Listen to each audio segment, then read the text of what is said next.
Hello my dear students, आज की class में फिर आप लोगों का स्वागत है। आज की क्लास में हम UP board high school English pros fourth lesson from the diary of Anne Frank की डायरी से, अर्थात इस लेसन में हम लोग पढ़ेंगे कि किस प्रकार से एनी फ्रैंक एक डायरी लिखती हैं और वो डायरी बहुत फेमस होती है। तो इस लेसन में एनी फ्रैंक की डायरी का एक अंश लिया गया है।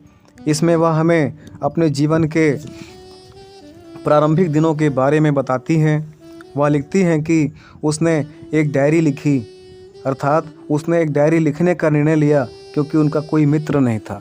उन्होंने एक डायरी लिखने का निर्णय लिया था क्योंकि वो अपनी बातें किसी से शेयर नहीं कर पाती थी। उनको अपनी बातें शेयर करने के लिए किसी न किसी फ्रेंड की आवश्यकता थी। एंड एक्चुअली उनके क्लास में तो बहुत सारे फ्रेंड थे, 30 से अधिक फ्रेंड थे, लेकिन वे सभी फ्रेंड थे, क्लोज फ्रेंड नहीं थे। इसलिए एनी फ्रैंक ने अपनी सारी बातें time by time, day by day अपनी जीवन की सारी घटनाओं को डायरी में बताना उचित समझा, इसलिए उन्होंने डायरी लिखना शुरू कर दिया। एक्चुअली उनका जन्म 12 जून 1929 को हुआ था। उसकी एक बहन मार्गॉट भी थी जो उनसे 3 वर्ष की बड़ी थी, अर्थात 16 वर्ष की थी। 4 वर्ष की होने तक वह फ्रैंकफर्ट में रही। 1933 में उनके पिता हॉलैंड में रहने चले गए थे। उसे मॉन्टेसरी स्कूल में पढ़ने के लिए भेजा गया था। वह वहाँ 6 वर्ष की होने तक पढ़ी। वह प्रथम दर्जे में थी। जब वह कक्षा 6 में पहुँची तब उनकी अध्यापिका श्रीमती कूपरस, जो प्रधान अध्यापिका भी थी, दोनों एक दूसरे को बहुत चाहते थे। उनका कोई साथी नहीं था, इसलिए उसने अपनी डायरी को ही अपना सबसे अच्छा मित्र बनाया। डायरी को वह किटी नाम से पुकारती थी। आश्चर्य है, लेकिन यह बात सत्य है कि उन्होंने अपनी डायरी का नाम दे दिया था, अपनी बेस्ट फ्रेंड का नाम दे दिया था, और उस डायरी को अर्थात अपनी बेस्ट फ्रेंड को वह किटी कह करके बुलाती थी। एक मन में सवाल ज़रूर उठेगा कि उन्होंने डायरी को अपना बेस्ट फ्रेंड क्यों माना।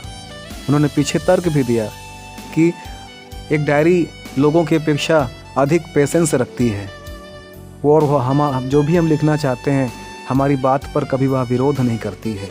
किसी के कोई गिले शिकवे हमसे शिकायत नहीं करती है। जब जितना जो कुछ भी हम उस डायरी में लिख देंगे, जब चाहे हम उस लिखी गई बात को दोहरा सकते हैं, भूलने का डर नहीं है। अगर हम अपनी बात सामने वाले से कहते हैं तो शायद वो हमारी बातों पर ध्यान दे या ना दे, इसकी संभावना है। और वो ध्यान भी देगा तो थोड़े समय के बाद हमारी बातों को भूल सकता है या उसमें से कुछ अंश भी छूट सकता है। लेकिन अगर हमने डायरी में कोई चीज़ लिख दिया है तो जब जितने वर्षों के बाद हम चाहेंगे, अगर वो डायरी सुरक्षित है तो हमको वो शब्द ज्यों का त्यों मिल जाएंगे। इसलिए एनी फ्रैंक ने उस डायरी को अपनी बेस्ट फ्रेंड माना और उसका नाम किटी रख दिया। आगे बढ़ते हैं। शनिवार 20 जून 1942 को उसने एक पत्र के रूप में लिखा, जिसे उसने अपनी डायरी किटी के पते पर भेजा। उसने अपना अनुभव अपने अध्यापक मिस्टर कीसिंग को लेकर लिखा था। वह लिखती हैं कि एक रोज़ मिस्टर कीसिंग ने उसे कक्षा में बोलने पर सज़ा दी थी। उसने उसे अतिरिक्त गृह कार्य दिया था। उसने उसे एक बातूनी शीर्षक पर निबंध लिखने के लिए दिया था, और उन्होंने उसे एक असुधार्य बातूनी शीर्षक पर भी दूसरा निबंध लिखने के लिए दिया था। लेकिन वह कक्षा में बोलने की आदी थी, इसलिए बार बार वो पकड़ जाती थी और बार बार उनको पनिशमेंट दिया जाता था। इसीलिए तीसरी बार मिस्टर कीसिंग ने उसे दंडित करने के लिए एक असामान्य शीर्षक क्वैक क्वैक क्वैक बातूनी लड़की बोली, इस शीर्षक पर एक निबंध लिखने के लिए कहा।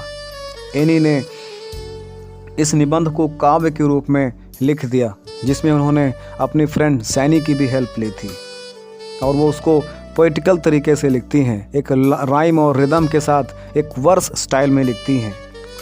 और उस कहानी में उन्होंने लिखा, जो एक माता बतख और पिता हंस और उसके 3 बच्चों की कहानी थी। उसमें बताया गया था कि पिता ने उन 3 बच्चों को इसलिए पीट पीट कर मार डाला था क्योंकि वो बहुत आवाज़ करते थे, शोर करते थे। मिस्टर कीसिंग पर यह उपहास था, और जब इस पोएम को मिस्टर कीसिंग ने क्लास में पढ़ा तो उनको यह पोएम बहुत अच्छी लगती है। वह उस पोएम की भावना को समझ गए थे। वो समझ गए थे कि इस बच्ची ने मेरे ऊपर यह पोयम लिखी है, और उसको अदरवाइज़ ना लेते हुए एक मतलब दिल पे उसको ना बिठा करके वो अपनी बात को समझ जाते हैं। उनसे उस पोयम से उन्होंने सीख लिया था कि हमें एक्स्ट्रा किसी बच्चे को पनिशमेंट देना, परेशान करना अच्छा नहीं होता है। इसलिए वो उस हास्य कविता को पूरी क्लास में सुनाते हैं, दूसरी क्लास में भी जा जाकर सुनाते हैं, और उसमें कुछ अपने भी शब्द जोड़ करके पूरी क्लास का एंटरटेनमेंट करते हैं। और तब से उन्होंने एनी फ्रैंक को या अन्य लोगों को किसी प्रकार का कोई पनिशमेंट नहीं दिया, बल्कि उन्होंने उन्हें क्लास में थोड़े समय के लिए बोलने की अनुमति भी दे दिया था। और उन्होंने इसके बाद एनी फ्रैंक को किसी प्रकार का एक्स्ट्रा असाइनमेंट नहीं दिया था। तो ये थी पोएम आज की, ये थी कहानी आज की।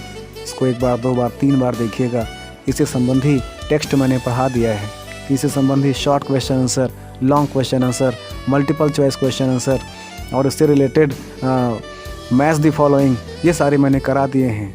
आप चाहें तो प्ले स्टोर में जाकर, आप चाहें तो वीडियो की प्ले लिंक में जाकर के सारी वीडियो सर्च कर सकते हैं। आज के लिए इतना ही।